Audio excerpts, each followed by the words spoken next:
So this morning here at the Bridge Church, I think I maybe made one of the worst sales pitches for why somebody should become a Christian that you could come up with.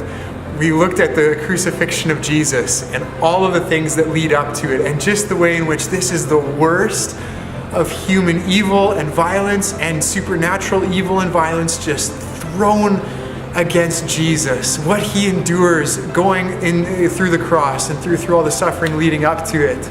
But I said that in the midst of all of that, in the midst of the pain and the suffering and the humiliation, that we see God's glory, that God is glorified even there, even at the cross, not just in the resurrection, but at the cross. And I talked about how glory is the manifestation of God's character. It's when you see what God is like, and we see that at the cross because we see his love and his righteousness and his justice.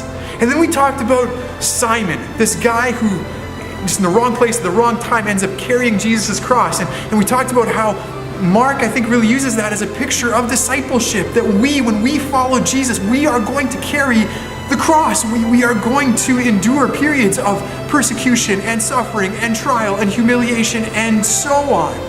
So why bother? Why bother following Jesus if that's what it means? Well, I talked about three things. I talked about we do it because it's what Jesus has done for us. We do it because Jesus promises a reward. He promises us life forever with him. And because right here in the present, as we are enduring it, we get to experience his glory. We get to see his character. We get to know his presence.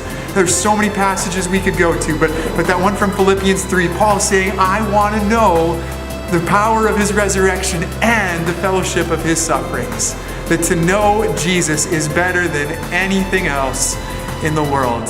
And so my one big question for you as you talk about this passage and reflect on this really bad sales pitch is this.